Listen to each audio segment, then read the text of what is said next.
जून 1972 को देवभूमि उत्तराखंड के पौड़ी गढ़वाल के पंचुर गांव में जन्मे अजय सिंह बिष्ट के योगी आदित्यनाथ नाम के सन्यासी बनने की कहानी राष्ट्रवादी विचारधारा और लोक कल्याण की भावना से ही जुड़ी है। 5 जून 1972 को उत्तराखंड तत्कालीन उत्तर प्रदेश के पौड़ी गढ़वाल जिले स्थित यमकेश्वर तहसील के पंचुर गांव के एक गढ़वाली क्षत्रिय परिवार में योगी आदित्यनाथ का जन्म हुआ था। इनके पिता का नाम आनंद सिंह बिष्ट है, जो एक फॉरेस्ट रेंजर थे, तथा उनकी मां का नाम सावित्री देवी है। अपने माता पिता के 7 बच्चों में 3 बड़ी बहनों व 1 बड़े भाई के बाद ये 5वें थे एवं उनके और 2 छोटे भाई हैं। अजय ने 1977 में टिहरी के गजा के स्थानीय स्कूल में पढ़ाई शुरू की एवं 1987 में यहाँ से 10वीं की परीक्षा पास की।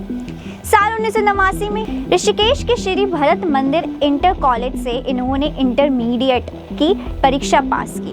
1990 में ग्रेजुएशन की पढ़ाई करते हुए ये अखिल भारतीय विद्यार्थी परिषद यानी ABVP से जुड़े। 1992 में हेमवती नंदन बहुगुणा गढ़वाल यूनिवर्सिटी से इन्होंने मैथ में BSc की परीक्षा पास की। कोट द्वार में रहने के दौरान इनके कमरे से सामान चोरी हो गया था, जिसमें इनके प्रमाण पत्र भी थे। इस कारण से गोरखपुर से विज्ञान में पोस्ट ग्रेजुएशन करने का उनका प्रयास असफल रह गया। इसके बाद इन्होंने ऋषिकेश में फिर से विज्ञान में पोस्ट ग्रेजुएशन में प्रवेश किया, लेकिन राम मंदिर आंदोलन का प्रभाव और प्रवेश को लेकर परेशानी से उनका ध्यान अन्य ओर बढ़ गया। 1993 में मैथ में MSc की पढ़ाई के दौरान गुरु गोरखनाथ पर शोध करने गोरखपुर गए एवं गोरखपुर में वो तत्कालीन गोरश पीठाधीश्वर ब्रह्मलीन अवेद्यनाथ के संपर्क में आए। अवेद्यनाथ के सानिध्य में नाथ पंथ के विषय में मिले ज्ञान से योगी के जीवन में ऐसा बदलाव आया कि उन्होंने संन्यास का निर्णय ले लिया और 1993 में गोरखनाथ मंदिर आ गए और पंथ की परंपरा के अनुरूप अध्यात्म की तात्विक विवेचना और योग साधना में रम गए।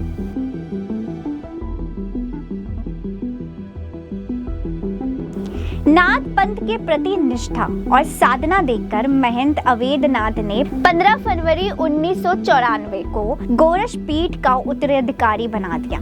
गोरखनाथ मंदिर के महंत की गद्दी का उत्तराधिकारी बनने के 4 साल बाद ही महंत अवेद्यनाथ ने योगी को अपना राजनीतिक उत्तराधिकारी भी बना दिया।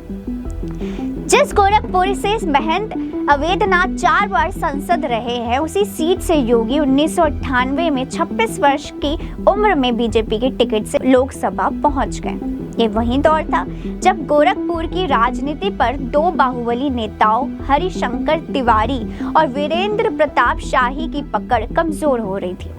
युवाओं, खासकर गोरखपुर विश्वविद्यालय के स्वर्ण छात्र नेताओं को इस एग्री यंग मैन में हिंदू महासभा के अध्यक्ष रहे महंत दिग्विजयनाथ की छवि दिखी और वो उनके साथ जुड़ते गए।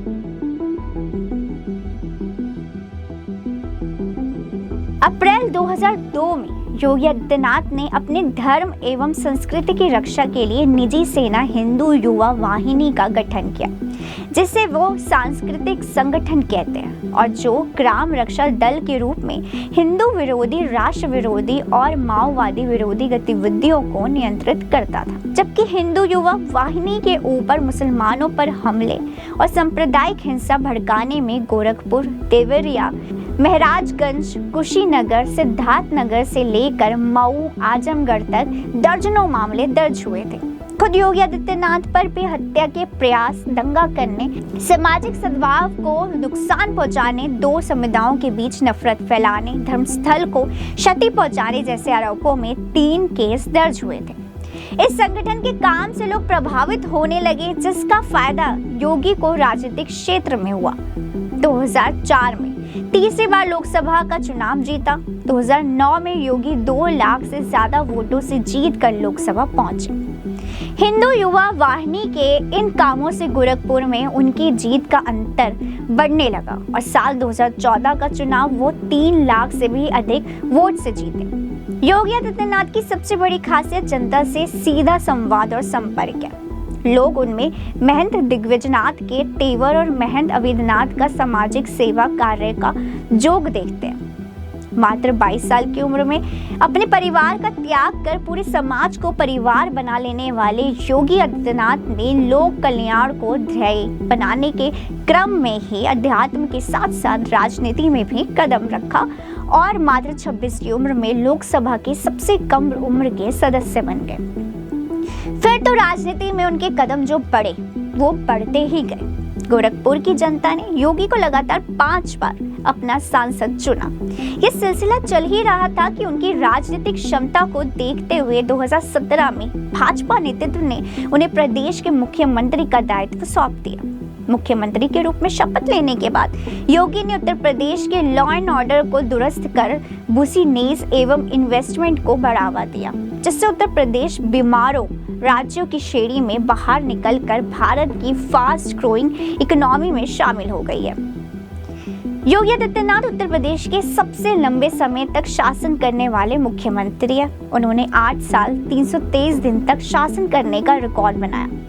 अब थोड़ी बात योगी के ऊपर उठे प्रश्न पर करते हैं। मुख्यमंत्री के तौर पर उन्होंने अपने राज्य को विकसित करने के साथ साथ न्याय व्यवस्था को बनाए रखने के लिए प्रशासन को खुली छूट दे रखी है।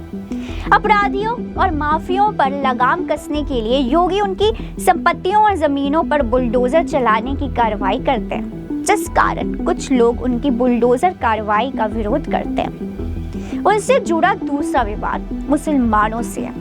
वो एक प्रो हिंदूवादी विचारधारा के नेता है, जो अपने हिंदूवादी राजनीति के कारण कभी कभी ऐसे राजनीतिक बयान देते हैं जिससे कुछ समुदायों की भावनाएं आहत हो जाती है। आपकी क्या राय है वीडियो के बारे में? कमेंट में बताइएगा ज़रूर। वीडियो अच्छी लगी हो तो लाइक शेयर सब्सक्राइब करना ना भूलें। नमस्कार।